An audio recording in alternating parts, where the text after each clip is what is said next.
Una ko nakilala si Undersecretary Roberto Bernardo. Kasama kami sa Laguna. Na-promote siya ng nag-promote siya hanggang Undersecretary. Si Yusek Bernardo ang tumulong sa akin para may talaga ako bilang District Engineer sa Bulacan First DO noong 2019, panahon ng Secretary ng DPWH si Secretary Mark Villar. Nung panahon na yun, ang tanda ko po, Undersecretary for Operations sa Visayas, si Yusek Bernardo. Taong 2022, na magsimulang magbaba ng pondo sa aking DO, si Yusek Bernardo, ang kasunduan ay 25% para sa proponent. Ang proyekto ayon kay Yusek Bernardo, ang kabuuan ng mga proyektong naibaba ni Yusek Bernardo sa aking DO ay nagkakahalaga ng 350 million na sumusunod. Nandito po. Noong 2023, ang kabuuan ng mga proyekto na ibaba ni Yusek Bernardo sa aking DO ay halagang 710 million. Mula sa halagang ito, 450 million ang pumasok sa NEP, 260 naman po ang sa GAA. Ang para sa proponent, 25% po, at may advance ito na 5 to 15 na kalimitang hinihingi ni Yusek Bernardo kapag ganap na ang NEP, base sa pagdinig sa Kamera del Representante. Samantala, ang pondong na BICAM ay may advance payment na 5 to 10 na kalimitang hinihingi matapos ang deliberasyon ng BICAM, at ang balansa ay babayaran pagbuo paglabas ng GAA. Ang detalye ng mga proyekto ay nandito po. Noong taong 2024, may kabuuang pondo na 3.3 billion, 150 sa NEP, 300 million sa GAA, 2.85 sa UA. Nung naipababa ni Yusek Bernardo sa aking DO, muling nagpatuloy ang 25% na bayad sa proponent ng mga proyekting ito na binibigay ko Yusek Bernardo. Tulad ng 2023, ang usapan ay mayroon ding advance payment, depende na lamang kung ito NEP o GAA. Kaya limitang inutusan ko ang aking driver na dalhin ang proponent kay Yusek Bernardo, minsan po sa parking ng Diamond Hotel. Ang detalye ng NEP 2024 ay may andito po nakasulat po. Ayon kay Yusek Bernardo, ang GAA insertions ng 2024 na magkakalaga ng 300 para po 300 million na para kay, sabi niya po sa akin, para kay Senator Bong Revilla na noon ay kumandidato bilang senador para sa 2025. Sinabihan ako ni Yusek Bernardo, Henry, kay Sed Bong yan, baka gusto mo tumulong sa kanya. Dagdagan mo ang proponent, ko na bahala. Sinabi ko kay Yusek Bernardo, sige po boss, kaya po imbis na 25 ay naging 30 ang naging proponent doon po sa tatlong project na nakalagay po dito. Ang project po ay construction of flood control structure along Angat River, Sipat Section Plaridel, construction of flood control structure along Angat River, Lumang Bayan, construction of flood control structure along Giginto River, Malis Section, Giginto. Ang total po ay 300 million po. Yun po ay ayon kay Yusek Bernardo. Never ko pong nakakausap si Senator Bong Revilla. Never po. Makikita sa listahan ng mga proyektong galing sa UA 2024 na hindi lamang flood control ang mga proyekto, subalit ang proponent ay naglalaro sa 25 hanggang 30%. Noong taong 2025 ay may kabuuang halaga na 2.55 billion ang naipababa ni Yusek Bernardo sa aking DO. Tulad ng mga nakaraang taon, ang proponent ay natiling 25% sa kabuuang halaga ng pondo na naibaba ni Yusek Bernardo sa aking DO. Ang detalye ng proyekto ay nandito po. Marami po ito.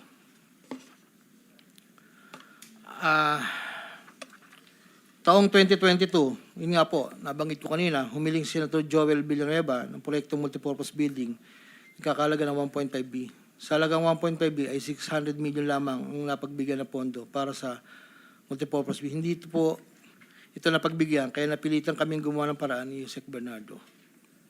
Hindi humingi ng partikular na proyekto o porsyento si Senator Joel, pero inutos ni Yusek Bernardo na bigyan na lamang ng proyekto na may katumbas na 150 million na proponent.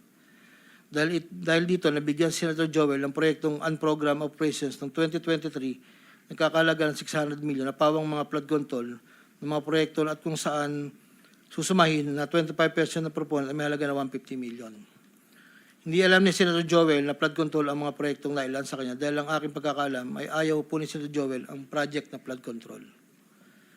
Ang halagang 150 million dila ko sa rest house sa Barangay Igulot, Bukay, Bulacan na iniwan ko po sa tao niya na ang nagangalan lang pong Peng. Sinabi ko kay Peng na pakibigay na lang kay boss, tulong lamang yan para sa future na plano niya. Hindi po nila alam na doon galing yon sa flood control. Matapos po na hindi na po kami nagkausap. Sa kay Senator Jinggoy naman po, sa pagkakatanda ko, nasa 2024 budget hearing kami sa Senado. Kasama ko si Yusek Bernardo. Sa pagitan ng alas 9 hanggang alas 10 ng gabi, habang kami naghihintay, tinanong ako ni Yusek Bernardo kung mayroon pa akong gustong lagyan at mayroon pang available na 355 si SJE. Ayon po kay Yusek Bernardo. Sabi ko po, boss, meron naman. Sagot ni Yusek Bernardo sa akin na ipasok ko agad sa kanyang listahan ng oras na yon. Agad-agad po akong nagpagawa ng listahan sa staff ko at sa loob ng 10 to 15 minutes, pinasa ko na po ang listahan kay Yusek Bernardo. Ito po ang listahan ng mga proyekto na banggit. Ito po ay puro pumping station po with floodgates. Ito po ay phase 3. Dahil may nauna na pong phase 1, phase 2. Ito po ay 7 project. Meron pong 360 million, isang 45, isang 50, dalawang 40 million na may kabuang 355. Ang proponent po nito ay 25% at binigay ko yung Yusek Bernardo kasama ang may iba pang proponent na mga pondong biniba niya sa akin para sa taong 2025. Wala po akong direktang transaksyon o direktang pakipag-ugnayan kay Senator Jinggoy. Pangapat, Congressman Elsaldi ko. Noong August 20 o September 2021, nagkakilala kami ni Congressman Saldico sa isang pagtitripon meeting sa Shangri-La, Bonifacio. Doon ay napag-usapan namin ang plano ni Kong Saldi na sumubok na magbaba ng pondo papunta sa aking distrito para sa iba't ibang proyekto. Pagkalipas ng higit kumulang na 1 buwan mula sa aming unang pagkikita, ako ay nagpasa sa kanyang listahan ng mga proyekto na may kaugnayan sa flood control at ang mga proyekto yung tayo lumabas sa General Appropriations Act of 2022 na nagkakahalaga ng, andito po, 1, 2, 3, 4, 5, 6, 6 na proyekto po to. At ang pagkakatanda ko po to ay 519 million, ang una po. Sa pagitan ng 4 na taon, mula 2022 hanggang 2025, naging tagapagtaguyod si Kong Saldi ng mga proyekto sa Bulacan First. May higit kumulang 426 na proyekto. Ang kabuang halaga ng proyekto na ito, ayon po sa nalakap kong record, ay hindi bababa sa 35 billion, 24 million pesos. Million or billion? Billion, Your Honor. Andito po yung summary. Pwede ko pong state, Your Honor. Go ahead.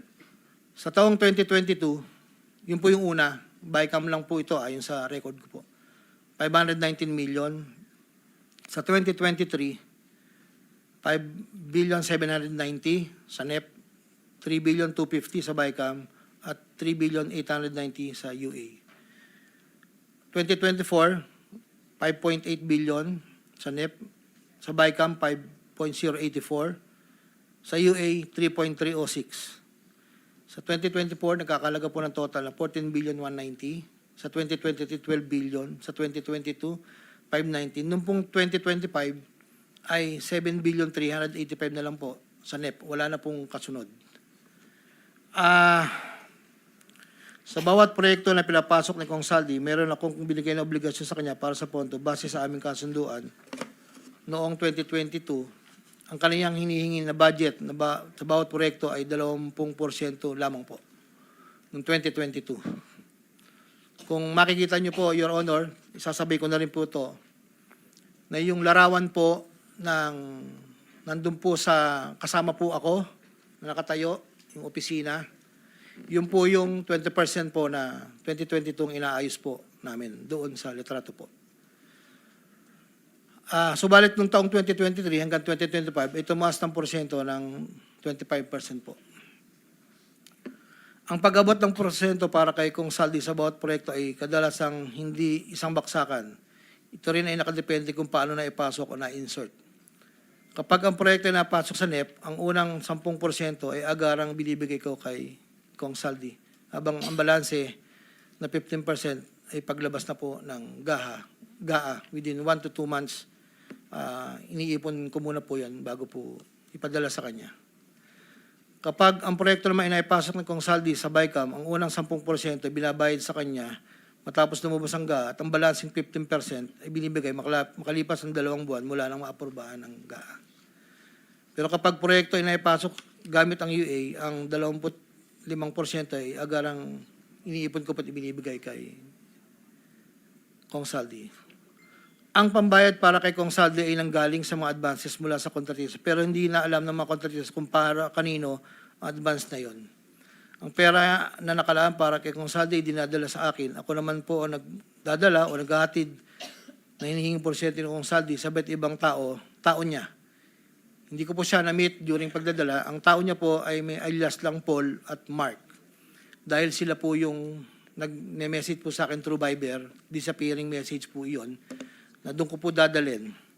May isa o 2 beses na dinala ko sa parking lot ng Shangri-La Hotel, Bonifacio Global City, ang porsyento ni Kong Saldi. Paminsan-minsan man, inahatid ko ito sa kanyang bahay sa Ladybug Street, Valle Verde 6, Pasig City.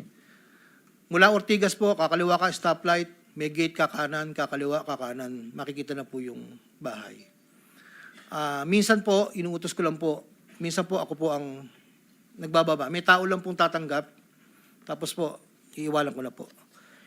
Dinagdag ko na dahil lumulobo ang pondo ng Bulacan, napag-usapan namin kong Saldi na kung meron akong pwedeng mapagbabaan sa iba't ibang district engineering office. Nang dahil dito, noong 2020 hanggang 2025, nagbaba si Kong Saldi sa sumusunod. Bulacan 2nd, 573 million. Tarlac 1st, 2023, 1.350. Sa 2024, sa UA, 1.650. Tarlac 2nd, 925. Tapos 2024, 1.025 billion. Pampanga, sa 2023, 1.125 billion. 2024, 75 million lang po. Wala pong alam yung mga tao doon na DE. Ako lang po ang kausap nila. Hindi po alam nila yun ay kay Kong Saldi. Dahil ako lang po, hindi ko po pwedeng sabihin kung saan nanggagaling. Ito po, ang mga iba naman pong nagbababa ay nakilala ko ang kumpanyang Pearlstar. Ngunit kahit pamilyar ako sa Pearlstar, hindi ko kilala ang may-ari nito. Naging tauhan ng Pearlstar ang kilala ko na MK. Na-meet ko po siya sa district. Meron po siyang project na isang tulay na inabutan ko before. Sa pagkakalam ko, si MK ay anak ng may-ari ng Pearlstar. Nagkaroon ng pagkakataon ng 2020 na lumapit sa akin si MK na Pearlstar na nakiusap na humingi ng listahan para sa flood control. Ayon kay plano raw nilang lakarin ng pondo para sa mga flood control projects. Ako'y nagbigay sa kanyang listahan at nalumabas naman po ito sa GAA at UA. Kinaklaro ko na wala akong alam o personal knowledge kung paano nakuha ng Pearlstar ang pondo at kung sino ang kausap nila para masiguro ang pagkuha ng pondo. Hindi po ako knowledgeable doon. Basta nagbibigay lang po ako ng listahan. Ang proyektong iginawan sa Pearlstar ay pinunduhan mula sa National Expenditure Program at papondong itilakda ng bicameral conference. Ayon po sa record. Ito pa po, meron pong 2022, si Commissioner Mario Lipana po ay nanghingi rin po sa akin ng listahan. Taong 2023, nakapagbaba po siya sa UA ng 500 million. 2024, 400 million. 2025, 500 million. Wala akong personal knowledge kung paano nila nakuha ang pondo at kung sino kausap lang. Ang listahan ng mga proyektong naipasok ni Comlipana ay nakalakip sa sinumpang salaysay sa annex po. Andito po lahat yung detalye. Nung nabanggit po nung nakaraang hearing, former Congressman Mitch Kaayon,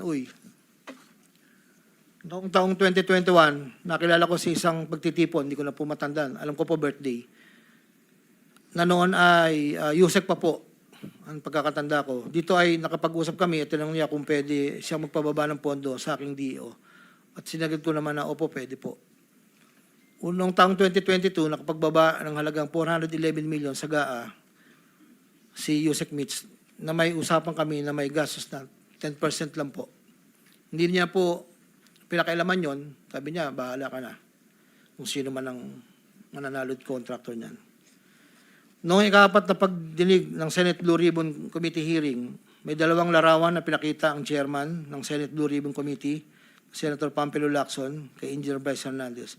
Isang larawan sa isang lamesa na puno ng pera at doon ay makikita ang aking presensya na kung saan ay ako'y nakasuot ng blue na shirt at ito ay sa conference room ng lumang opisina namin.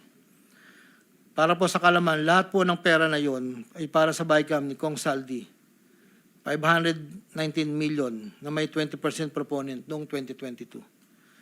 Ito po ay galing sa iba't ibang mga kontraktor na nakuha ng mga proyektong naipababa ni Congressman Saldi. Ang pangalawang larawan naman po ng pera na nakasalansan sa isang bilyaran ay para sa proponent ng 2023 na 5.79 billion na dadalhin namin kay Kong Saldi na sa aking pagkaalala ay nagkakalaga ng 579 bilang 10% advance payment. Aking nireserba ang aking pagpasa sa karagdagang sinumpang salaysay kung sakaling ito ay mabibigyan muli ng pagkakataon. Ginagawa ko ang sinumpang salaysay na ito upang pakita ang aking kusang loob na pakipagtulangan sa sinasagawang bisyo sa Senado, sa House of Representatives at iba pang ahensya ng pamahalaan, kaugnay ng mga anumalyang proyekto ng DPWH at upang matuluyang palagutin lahat ng mga taong sangkot. Ilan po, Your Honor.